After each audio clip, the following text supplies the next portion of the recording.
Hola, soy Pedro Juan Llabrés y esto es Huele a Química, el podcast. ¿Te interesa la química y estabas buscando un podcast que trate sus teorías y grandes descubrimientos, su historia, los químicos y químicas más destacados y todos los avances que aún están por llegar? Pues este es el podcast. Si te apasiona la química, suscríbete. Cada lunes un nuevo episodio en Spotify, Apple Podcast, Google Podcast, iVoox, Anchor, YouTube y demás plataformas digitales.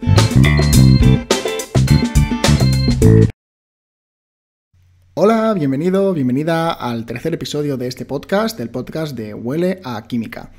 Por si te lo perdiste, en el segundo episodio tratamos la historia de la alquimia y cómo esa evolución de la alquimia desde siglos atrás desembocó finalmente en el siglo XVII a la química, a nuestra ciencia, ¿vale? Creo que es un podcast bastante ilustrativo de cómo la química se ha formado a lo largo de los siglos, enfocándola en la precursora que es la alquimia, ¿vale? Bien, hoy en el tercer podcast vamos a seguir, o en el tercer episodio del podcast, mejor dicho, vamos a seguir abordando la estructura de la química como ciencia, ¿vale? Concretamente, hoy vamos a hablar de las diferentes ramas que salen de ese árbol de la química, ¿vale? Antes quiero matizar que es cierto, y que yo soy de esa opinión, que tanto las ciencias en sí mismas, con sus diferentes ramas, como todas las ciencias entre sí, son transversales y multidisciplinares. ¿Qué significa eso? Que una ciencia puede nutrir a las otras y el conocimiento científico de un físico puede serle muy útil a un biólogo en según qué investigación, ¿vale? La ciencia no está naturalmente compartimentada, la ciencia es una y las personas, los científicos, las hemos clasificado y subclasificado, pero estas no son más que intentos por focalizar las investigaciones y pensamientos de los propios científicos en aspectos muy concretos de su ciencia y un intento de especializar al científico para que se centre en una zona concreta del amplio espectro que tiene la ciencia. Vale, pero dicho esto, creo que este podcast puede resultar muy útil para conocer un poco mejor la química, obviamente, y para aquellas personas que estén en etapas tempranas de su aprendizaje académico y quieran saber un poco más de los diferentes campos de investigación que la química ofrece. Si conoces a algún estudiante de química, o si tú eres un estudiante de química, quédate o recomiéndale este episodio a alguien, ya que a mí me hubiera encantado tener este tipo de recursos, ¿vale?, de divulgación a mi alcance cuando yo era estudiante. Vale, voy a hablarte de 6 ramas de la química, 6, quizá alguien añadiría más, pero creo que ya sería subdividir aún más las que voy a comentar. Estas 6 son las ramas de especialización en química en las que se dividen la gran parte de las facultades y departamentos. Por tanto, yo creo que con esto abordaremos todo el amplio espectro de la química, ¿vale? Así que, bueno, comencemos con las ramas de la química. En primer lugar, tenemos la química inorgánica, ¿vale? La química inorgánica es esa rama de la química que se encarga del estudio de la formación, composición, estructura y reacciones químicas que llevan a cabo todos aquellos elementos que no contienen enlaces carbono-hidrógeno en su estructura. Así de sencillo. Por tanto, estamos hablando del estudio de las transformaciones llevadas a cabo por los 118 elementos de la tabla periódica, siempre que no haya un enlace carbono-hidrógeno en esa estructura. Imagínate, pues esta rama es muy grande, ¿no? Es todo un campo de estudio enorme, ya que se trata de abarcar toda la tabla periódica. En la química inorgánica entran en juego compuestos pues, de tipo iónico, por ejemplo, es decir, sales formadas por todos los cationes disponibles uniéndose con todos los aniones disponibles, tanto atómicos como moleculares. Sales como por ejemplo el cloruro de sodio de nuestra cocina, y aquí también se incluiría el estudio de todos los metales de la tabla periódica, los alcalinos, los alcalinotérreos, de transición, lantánidos, actínidos, ¿vale? Es un poco el estudio global de todos los elementos de la tabla periódica. Hemos dicho que incluye los metales, también abarcaría el estudio de los no metales, como los boranos, los carbonatos, los nitratos, los óxidos y sulfatos, los haluros, ¿vale? Es decir, compuestos formados por boro, carbono, oxígeno, azufre o un halógeno como átomo principal. Es una rama tremendamente amplia que, entre otras cosas, se caracteriza por el estudio de aspectos como la determinación de punto de fusión, conductividad o grado de cristalización de sus compuestos inorgánicos, es decir, caracterización de esos compuestos. Digamos que la química inorgánica se centra en estudiar el comportamiento y las características de los compuestos inorgánicos y con ello aprender a predecir el comportamiento y características de otros compuestos desconocidos en el futuro. Todo ello es muy aplicable a cualquier proceso industrial, por ejemplo, donde deban utilizarse compuestos inorgánicos que tengan que cumplir características muy concretas para determinadas aplicaciones. Por ejemplo, descubrimiento de nuevos materiales, uso de metales concretos para crear chips o procesadores, ¿vale? Es muy aplicativo. Por ejemplo, en nuestro teléfono móvil tenemos wolframio, oro, estaño, tantalio, litio, cobalto, cobre, aluminio. Todos ellos cumplen una función en ese teléfono móvil y ha sido posible conocer sus propiedades gracias a los químicos inorgánicos que han estudiado esos elementos y esos metales. Por supuesto, no solamente se centran en los compuestos artificiales que creamos, sino también alcanza la química inorgánica el estudio de todos los minerales presentes en la naturaleza, estudiando su composición y propiedades más básicas, de los cuales se pueden extraer luego aplicaciones. La química inorgánica es muy importante, como digo, a nivel industrial por la gran variedad de compuestos que puede estudiar y siempre será capaz de encontrar uno adecuado para una aplicación concreta. Pero no debemos olvidar que en toda ciencia siempre hay una buena e importante base teórica. La química inorgánica teórica se nutre tanto de la química teórica genérica como de la computacional para predecir las estructuras de los compuestos antes de tener que sintetizarlos. Como dije antes, con el conocimiento experimental ganado se puede incluso predecir propiedades como el magnetismo o la reactividad que tendrán varias moléculas y así poder enfocar mejor la síntesis de unas u otras. Enfocándola al cuerpo humano, tenemos la química bioinorgánica, que se encarga del estudio del rol biológico de los metales. En nuestro cuerpo, metales como el hierro, el calcio, el sodio o el potasio juegan un rol imprescindible para la vida, y esta rama se encarga de su estudio y comprensión. ¿Os suenan, por ejemplo, los canales sodio-potasio o la hemoglobina, que contiene átomos de hierro? Bueno, pues todo eso es campo de la química bioinorgánica. Si te interesa explorar los límites de la tabla periódica y cómo combinar todas esas piezas del puzzle para formar compuestos, pues la química inorgánica es lo tuyo. Vale, vamos con una segunda rama de la química que, bueno, está diseñada para aquellos que más bien somos de focalizar nuestra atención en una zona muy concreta de ese puzzle que te comentaba, ¿vale? Y estudiar a fondo una sola pieza. Te hablo de la química y los químicos orgánicos. Bueno, por si no lo sabes, yo soy doctor en química orgánica, por tanto es la rama que más me gusta. Voy a tratar de no extenderme demasiado en este punto, ya que podría contarte 1000 cosas sobre el carbono y su química, y en este podcast tendremos mucha química orgánica, ¿vale? Porque lo hago yo. Entonces vamos a ver que, a diferencia de la química inorgánica, la química orgánica centra absolutamente todo su estudio en la química del carbono. Los orgánicos, que así nos llamamos, tenemos al carbono como piedra angular de todos nuestros proyectos de investigación. En resumidas cuentas, puedo contarte que la síntesis orgánica es la que diseña la mayor parte de medicamentos actualmente comercializados y también diseñará los futuros fármacos. Y es que en gran medida a eso nos dedicamos los químicos orgánicos, ¿vale? A descubrir moléculas de interés terapéutico a base de carbono. Moléculas orgánicas que produzcan un efecto terapéutico en nuestro organismo.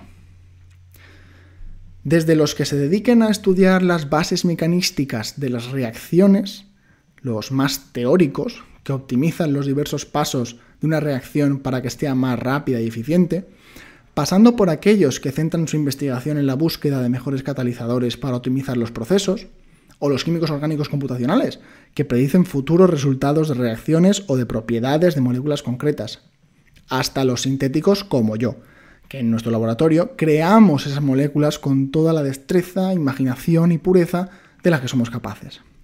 Todos aportamos en el mundo de la química orgánica orientada al desarrollo de fármacos. En mi caso, como digo, soy o fui durante mi tesis químico orgánico sintético. Llevar a cabo reacciones químicas y crear productos nuevos era mi gran pasión y lo sigue siendo aunque no me dedique. En cierto modo, somos los cocineros de nuestra rama. Algunos piensan la receta, se encarga de pensar bien los ingredientes y las cantidades y los mejores procedimientos para llevarla a cabo. Y nosotros cogemos todo eso, lo ponemos en práctica hasta obtener el plato, la molécula, aislada, pura y perfectamente caracterizada. Pero, ¿por qué estudiamos el carbono? Bueno, es fácil contestar a eso cuando nuestras proteínas, lípidos, membranas, fibras, bacterias, ADN, están formadas por carbono y son todas ellas moléculas orgánicas. Es un campo especialmente interesante de estudio basado en un elemento que literalmente ha creado vida. Vida como la entendemos nosotros. Y no solo humana, sino también vegetal. No concebimos una vida basada en otro elemento, aunque no debemos descartarla tampoco. Pero digo que nuestra imaginación no llega a vislumbrar otro tipo de vida. Porque todo, absolutamente todo, es carbono. Bueno, pero quizá sigo sin contestar a la pregunta. ¿Por qué el carbono y no otro elemento?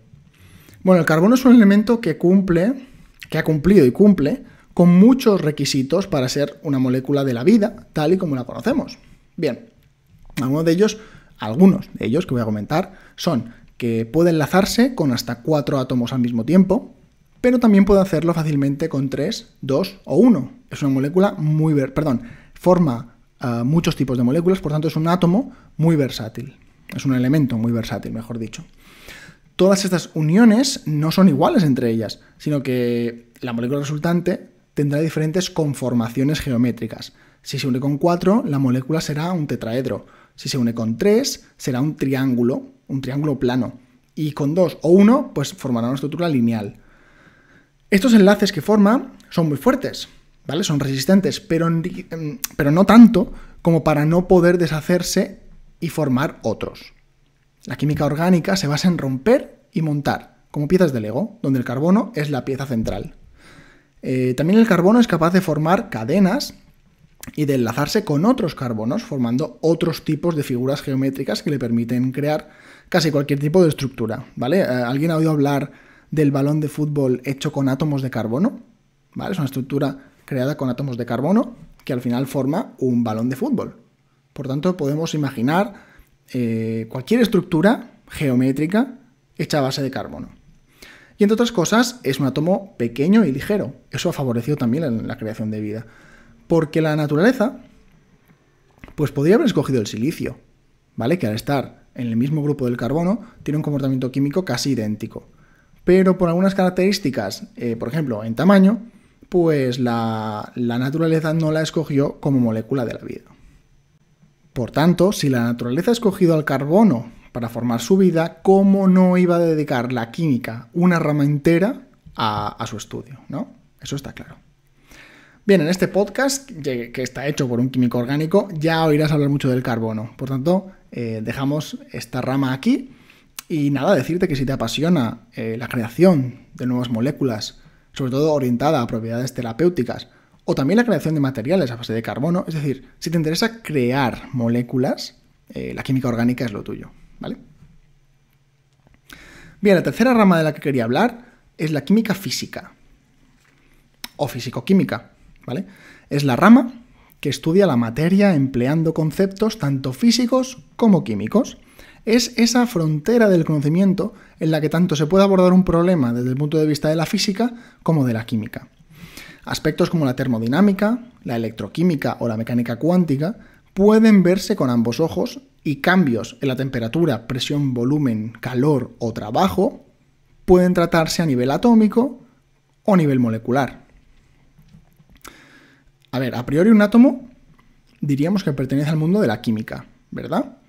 Tabla periódica, elementos químicos, enlaces, etc.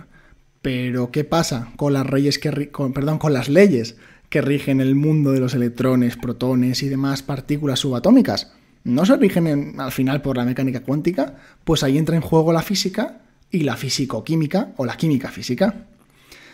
Igualmente pasa con la espectroscopía, que es el estudio de la interacción entre la radiación electromagnética y la materia, átomos, moléculas. ¿O qué pasa con la cinética de una reacción química? incluye conceptos físicos y conceptos puramente de química. Estamos hablando de conceptos físicos extrapolados a un nivel superior de la materia que no son las partículas fundamentales y donde entran en juego los químicos con su conocimiento sobre las moléculas y las propiedades macroscópicas de estas. En mi opinión, la química física es, sobre todo, para físicos que quieren dar un paso más en su análisis de la materia y deben ya adentrarse en el mundo de la química. Pero también puede ser para químicos muy interesados en el comportamiento de las partículas subatómicas o las propiedades termodinámicas de las moléculas, ¿vale? Hay ahí una línea en la que tanto un físico puede ser químico físico o físico químico, o un químico puede orientarse más hacia la física. En fin, me refiero a que es una rama a la que se puede acceder desde las dos carreras, ¿vale? Es una ciencia para mentes, sobre todo analíticas, ¿vale? Que les gustan mucho los cálculos, más que la química molecular de laboratorio de creación, y que prefieren estudiar más el motivo de los procesos químicos que ponerlos en práctica. Una rama realmente útil para los que somos más experimentales, pues nos da las herramientas teóricas para llevar a cabo nuestros experimentos. Bien, la cuarta rama en la que se divide la química es la química analítica.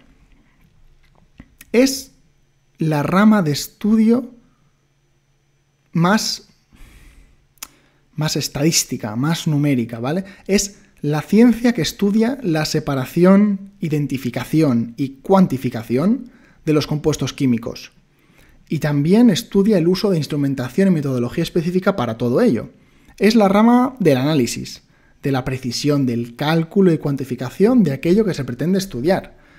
La química analítica se encarga de responder a la pregunta de ¿qué hay en esta muestra y cuánto hay en esta muestra? Y para ello se nutre de un amplio abanico de métodos cualitativos y cuantitativos de determinación. A nivel práctico, los laboratorios analíticos pueden determinar desde el nivel de glucosa en sangre hasta el de nitratos en el aire de una gran ciudad o el nivel de contaminación de las aguas, ¿vale? Requiere de un gran conocimiento de estadística, como he dicho, y está hecha para esas mentes precisas, analíticas, metódicas y rigurosas en el análisis. La quinta rama es la ingeniería química. Es quizá la rama de por sí más aplicada o aplicativa de la química y que casi ya podríamos decir que es una ciencia en sí misma. Al menos en los planes de estudio universitarios la carrera de ingeniería química ya va por separado, ¿vale? Ya existen graduados y licenciados en ingeniería química, lo que hace comprender la complejidad de este área de la química. Es la rama que se encarga del estudio, diseño, manutención, optimización, construcción, ¿vale? De todo tipo de elementos de la industria de procesos químicos. Ojo, que para cualquier proceso industrial que requiera el uso de productos químicos debe existir la figura de ingeniero químico y no solo la del químico. Por ejemplo, un químico sabemos qué sucede en una reacción química hecha en un matraz de 50, 100, 200 mililitros. Pero es que la misma reacción química hecha en un tanque de 10.000 litros, eso es otra cosa. Y ahí los ingenieros químicos no solo deben conocer la química que está sucediendo, sino la mejor forma de proceder esa reacción a nivel industrial. Porque la síntesis de amoníaco en un laboratorio puede ser sencilla, con aparatos pequeños y manejables en varios pasos, etc. Pero es que si queremos producir amoníaco en cantidades industriales, miles y miles de litros, necesitamos hornos, tuberías, catalizadores en torre de varios metros, conductos para aire, para líquidos, compresores, porque todo debe realizarse en continuo y todo con un timing determinado, a su debido tiempo. Es un trabajo de ingeniería, pero no basta un ingeniero porque entonces no tiene el conocimiento químico. Por eso surge la figura del ingeniero químico, ¿vale? Que me parece muy completo. Esto a nivel práctico. Luego, en su vertiente más teórica, también es una rama enfocada al diseño de nuevos materiales y tecnologías. Mira, basándome en mi propia experiencia, te cuento que yo he trabajado bastante con el grupo de investigación de ingeniería química de mi universidad, donde estudié la carrera, aquí en Baleares, y he de decir que es un campo muy interesante, ¿vale? De estudio también. Por ejemplo, yo estuve trabajando en la optimización del proceso de secado de alimentos mediante la aplicación previa a este alimento de ultrasonidos para romper su estructura y así facilitar la salida de agua en el proceso de secado. Este proceso que yo lleve a cabo a pequeña escala en el laboratorio, pues algún día tiene que poder escalarse para kilos y kilos de alimento. Y ahí el ingeniero químico debe plantear todo el montaje y producción de ese proceso. Es un área realmente útil, sobre todo, aplicativa al mundo real desde el comienzo y muy interesante para romper con esa química teórica que puede ser más la orgánica, inorgánica, etc., ¿no? Es una rama muy aplicada a procesos. Así que si te interesa eso, sin duda la recomiendo. Vale, y la sexta y última rama la dejo para el final aposta, no por importancia ni nada, esta clasificación no está hecha en ese sentido, pero quizá porque es la que menos rama es ya de la química. La bioquímica, que es la que voy a hablar, se define como la rama de la química que se centra exclusivamente en aquellas reacciones y compuestos que ocurren y existen en el cuerpo humano o en los cuerpos vivos, tanto desde el punto de vista orgánico como inorgánico. Por ello, por su complejidad, es sin duda hoy una ciencia casi independiente o independiente del todo. Y seguramente haga falta alguien que comience un podcast sobre bioquímica, porque da para rato, da para más de un podcast. Es decir, da para mucho más que un podcast de química. Puede haber un podcast de bioquímica en sí misma, porque tiene un contenido brutal, ¿no? La bioquímica es, sin duda, la simbiosis perfecta entre biología y química, y focalizada muy especialmente en los seres vivos, las reacciones que ocurren en ellos y las moléculas que intervienen. Es una ciencia especializada tanto en macromoléculas, como proteínas, lípidos, carbohidratos, ácidos nucleicos, como en aquellas moléculas pequeñas presentes en las células y en las reacciones químicas que sufren todos esos compuestos. Hablamos de la ciencia de las rutas metabólicas básicas para la vida, de las enzimas que catalizan esas rutas y del comportamiento del organismo cuando debe enfrentarse a agentes externos, ya sea un fármaco, una bacteria o un virus. Un químico no tiene un gran conocimiento del cuerpo humano y un biólogo no llega nunca a profundizar en los procesos mecanísticos, químicamente hablando, que ocurren en las reacciones biológicas. Pero si te interesan ambas cosas, la bioquímica debe ser tu carrera y tu área de especialización. ¿Vale? Me parece una ciencia muy interesante que ya ha sobrepasado, como digo, el nivel de rama de la química y ya es totalmente independiente y da para mucho, evidentemente. Bien, estas son las 6 ramas en las que se divide la química, ¿vale? En el podcast pasado, como te contaba antes, abordamos el origen de la química. Hoy hemos hablado de la subclasificación de la química en diferentes ramas.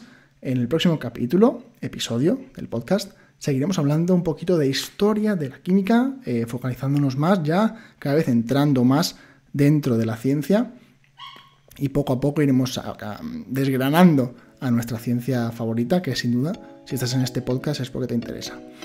Suscríbete en tu plataforma de podcasting habitual, sígueme en Instagram, Twitter, Facebook, solo tienes que buscar Huele a Química en cualquier red social, lee mi blog, mira algún vídeo de YouTube, ¿vale? También tengo un canal de YouTube, y si no sabes dónde ir, solo teclea en Google Huele a Química y allí Google te enseñará todo el contenido. Nos vemos la semana que viene en un nuevo episodio. Ya te digo que será un tanto especial, así que, como te digo, suscríbete y sigue las notificaciones. Hasta la semana que viene. Chao.